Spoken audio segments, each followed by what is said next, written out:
that's the genre. But, and what he's saying, and I played it in the first service, but that was just cruel and unusual punishment, so I'm not going to play it for you guys. It's a song called Letter to Me by Brad Paisley.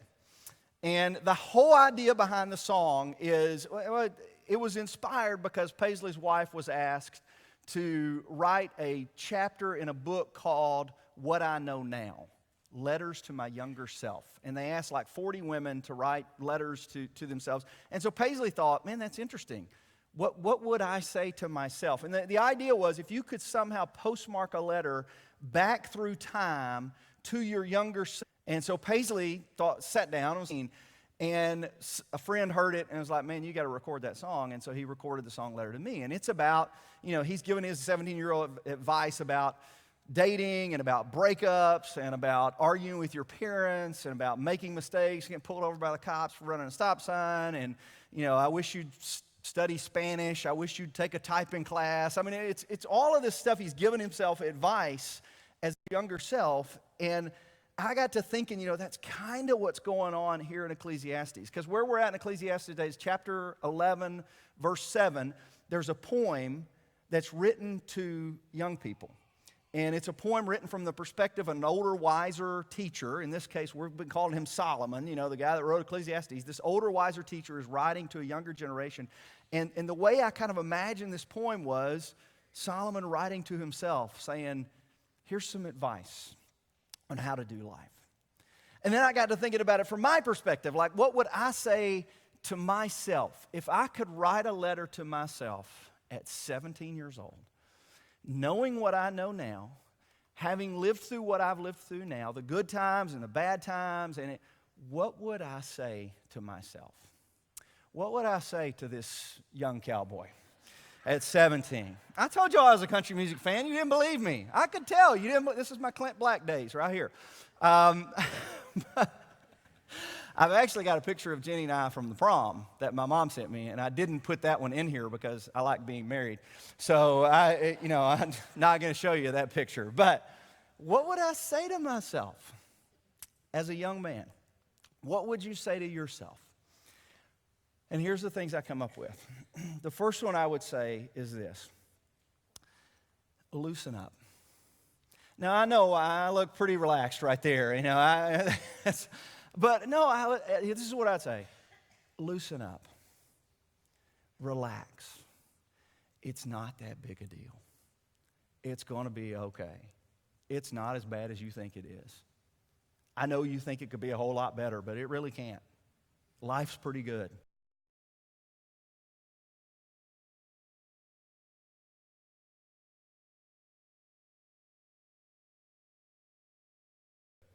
Enjoy it.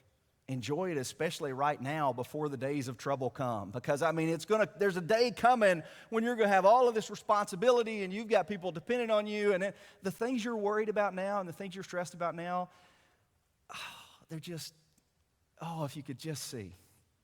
If you could just see. This is the best days of your life. Just enjoy it. And I say that not thinking that I was terribly stressed, as a kid, but you think about that age. You think about 17, 18 years old. That is a stressful time of life for us. Some of it is parent-induced, and some of it is teacher-induced, and some of it is friend-induced, and a lot of it's just self-induced. It's this stressful time of life because we're on the cusp of adulthood, and we're trying to figure out who we are and who we're going to become, and that's one of the most stressful things. Like, we're at 17, people start asking us to make decisions that are going to affect the rest of our lives. People start saying, what are you going to do? And, where are you going to school? And what are you going to study? The rest of their lives. And a lot of us 17-year-olds aren't. I mean it innocently. I do it too. I'm doing it to all of our seniors. It's all asking. But when you don't kind of see the look, what's the matter with you? What you're going to do? How many people I want to change their major? It's all because you just got to get higher. This pressure. Don't worry about it. Next year, nobody's going to ask you your ACT score. You're never going to have to know that score again the rest of your life. I've never been asked on a job application, please list your ACT score. Nobody's ever asked me in casual conversation, so what did you score on the ACT?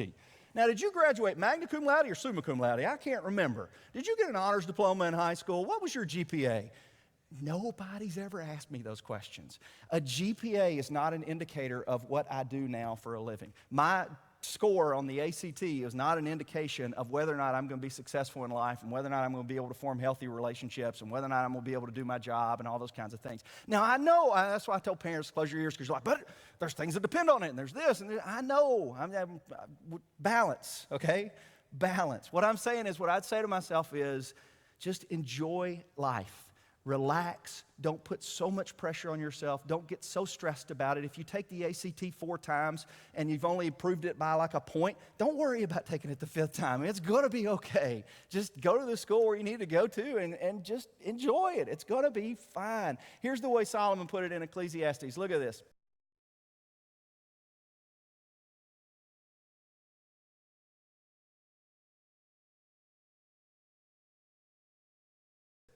He says, light is sweet and it pleases the eyes to see the sun. However many years one may live, let them enjoy them all. You think about all the pressure we put on our kids, and I'm talking to the parents, all the pressure we put on our kids to have the perfect grades and to have the perfect prom experience and have the perfect senior experience and go to the perfect school and get this and get that. We put a ton of pressure on them to where they just, a lot of times they just can't enjoy life. You know, and I know there's balance here. Like after the first service, somebody came up to me and said, so what you're saying is I just need to quit school. And I'm like, no, that's not, I'm saying there. You know, there's got to be something like, yeah, you're chasing the 4.0. I get it. But if you're chasing the 4.0 to the detriment of your spiritual health or to the detriment of your emotional health or to the detriment of your physical health, then maybe have a 3.8 and be a little bit better with emotionally. Maybe have a 3.7 and have a little more peace of mind. I told Lily at Sanford, I said, all right, just keep your scholarship. And that sounds, probably some of you are going, that's terrible advice. But just keep your scholarship, baby. You don't have to, the 4.0 is not going to matter. Just work hard, do your best. Enjoy life. Enjoy it, right? Here's how he continues, verse 9. Let them remember the days of darkness, for there will be many. Everything to come is meaningless. And he can't help being negative. Y'all got to forgive him. Y'all figured this out by now, right? All he's saying is, when life is good, enjoy it. Because there are difficult days coming. There are struggles that are going to come. And so just enjoy it. When things are going good, enjoy it. For you who are young, be happy while you're young. And let your heart give you joy in the days of your youth. So then, here's his verse on balance. I forgot about this one. Verse 9, follow the ways of your heart and whatever your eyes see. It's like, oh, wow, do whatever you want. Just be happy, do whatever you want. He says, but know for all these things, God will bring you into judgment. So there's a balance there. This is not, what he's saying is basically, enjoy life. Don't chase meaningless things. Don't stress about things that don't have meaning in the long term. Just enjoy life and don't make stupid decisions. And this is his don't make stupid decisions verse in here. He says, so then, banish anxiety from your heart and cast off the troubles. Banish anxiety and cast off the troubles. Here's the second thing I'd say to myself. And this connects with the first thing. The reason I was uptight sometimes was because of this second thing. The second thing I'd say is, quit comparing yourself to everybody else. And stop worrying about what they think of you. Because it don't matter. And I say that growing up in the 90s. I grew up before social media. I grew up before smartphones. And I felt that stress of like comparing myself to others and worrying about whether I'm popular or whether I'm in the right crowd and whether or not everybody likes me. I have no idea what it's like today. I can't imagine what it's like today. In which, we've got this manufactured reality that we call Instagram or Snapchat or Twitter or whatever you want to call it. And we view our whole existence, which we know because we're living it, to the highlights of somebody else's existence. And we compare our whole existence to their highlights, and we wonder why our life is not as good as theirs. And the magazines and all that kind of stuff, I've read study after study after study. They're all made up. The pictures, the images, they're all Photoshopped. Nobody looks that perfect. Nobody looks that good, but we compare ourselves to the way that they look, and then we start putting a hard number to it. Because when I was a kid, it's like you just had a hunch whether you were popular or not. Maybe, if you got invited somewhere, depending on how many people waved at you when you were riding around town, making the loop from Sonic to CB. That's how we gauged our popularity. Today, we put a hard number on it. And we said, well, I got 99 likes on that one, so they like me there. And, I only got 60 this time, so they didn't really like that one. And, I got this many followers, so they like. Think about that. That's a lot of stress. That's a lot of pressure. Stop worrying about what people think, because it doesn't matter. It really doesn't. And this one is real personal to me, because this is what I thought about when I was, I just pulled this picture off the internet. This is not the fraternity I joined or anything like that, but I went to Lipscomb. We didn't have fraternities. We had pretend fraternities. They're called social clubs, and they're Greek, okay? And that's the idea, is like, well, we don't want to have real fraternities. We're going to have pretend fraternities because that'll make it easier. I don't know what the thinking was when they started that. But when I was in college, I pledged a fraternity. And it was a 9-week process. And they hazed you for the entire 9 weeks. And it was humiliating, and it was shameful. I mean, it was just, I hated every ounce of it. And I made it to about the 8th week, and I quit.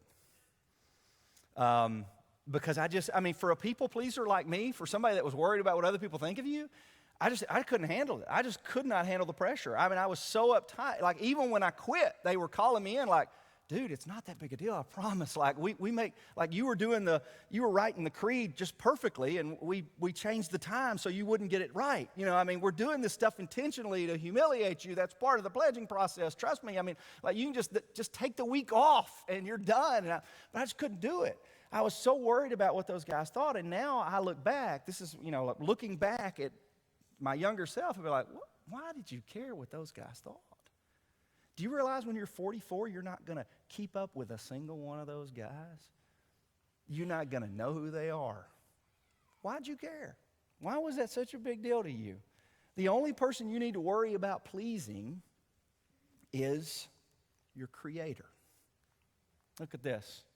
Banish anxiety, cast off troubles, and this is what he says in chapter 12, verse 1. Remember your Creator in the days of your youth, before the days of trouble come.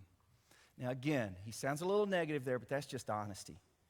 That's just honesty. He's just saying, thinking back, if you could think back to your younger self, you'd be saying, man, I wish you'd have just enjoyed it a little more, because tougher times are coming. Tougher days are ahead.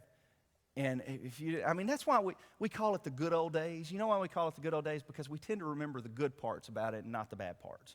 That's what we tend to go back and remember the highlights of it. But if we could just remember to just enjoy it, but make faith a priority. And in some ways, that's the whole idea of the entire book. The entire book has been, don't chase meaningless things. Don't chase wealth thinking that that's going to bring meaning and purpose to your life, because that's temporary. And don't chase advancement and success thinking that's going to bring meaning. Don't chase trophies thinking that's going to bring meaning to your life, because that stuff is temporary. Even our friendships are temporary. I hate to break that to you, but they are. We keep up with very few people that we went to school with. Maybe you keep up with one or two, and Facebook doesn't count. I'll keep up with 100 of them on Facebook. No, I don't count. We keep up with just a few people because there's just a few relationships that really matter, and the rest of them don't. So instead of focusing all our attention on making sure that we're in the right group and we're being liked by the right people, maybe we just worry about being in the right relationship with our Creator. And we serve, I forgot the Christian band that did it. An audience of one. That's who we want to make faith a priority, because that's the only thing that lasts. That's the only thing that truly brings meaning to our life. And this is what Solomon's saying here in Ecclesiastes. He's writing not necessarily to himself, but to a younger generation, and saying, make faith a priority, because in the conclusion, in the grand scheme of things, that's all that really matters. So don't be embarrassed about having faith, and don't be embarrassed about going to church and all. Just don't lose that, because that's all that matters. I was thinking about this. The junior high just got back from retreat, and I was out there talking to Jamie and Todd, how did it go? And they're like, well, nobody's hurt. And everybody came back in one piece. It went great. So, but I was website or our student ministry of faith so we're not really go Tuesday or that last drive in. They meet on Sunday nights. There's the picture of student ministry got them lined all around, and it's a reminder, but also a reminder and to Todd, we're concerned the youth group, but that's not matter. When they're gone, remember their Creator in the days just to do things. Constantly evaluating our student ministry based on that. And it causes us to do ministry, and there's students volunteering in the nursery, and there's students volunteering in the 2-year-old and the 3-year-old class, and leading small groups. And then, back in the sound booth, there's students right now running the video and running the audio stuff and everywhere I went, there were students serving. And I just want to tell you, you guys have an awesome student ministry. And I'm like, he was telling us that. We got an empty student ministry room down there on Sunday morning, but he was saying that because it's empty. Because that's how faith grows. That's how we develop our faith. We develop our faith by serving other people. If we could get this entire congregation to serve at the same level of our student ministry, this place would be rocking, I tell you. But that's how we grow, by serving other people and by being mentored by other people, other adults. Like there's students on our stage leading worship, and those students that are leading worship are being mentored by older, more experienced Christians that can say to them when things get stressful, relax, it's not that big a deal. It's going to be okay. You didn't get into the school you wanted to get into, that's okay, there's other schools. You didn't make the ACT score you thought you wanted to make, that's okay. You're going to be fine with that. You didn't get to, that's okay. Trust me, there's more to life than GPA, and there's more to life than what your job title is. And it's just don't chase the wind, okay? Those things are temporary. Chase things that really matter. And so that's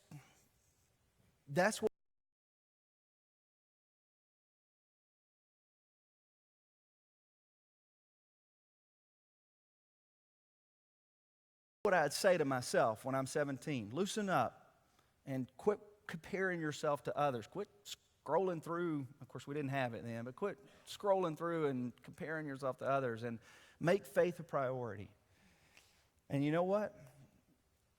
If I was to write a letter to my 44-year-old self, I'd probably say the same thing. Loosen up. Quit comparing yourself to others. And make faith a priority. Because in the end, it's the only thing that matters. Let's pray.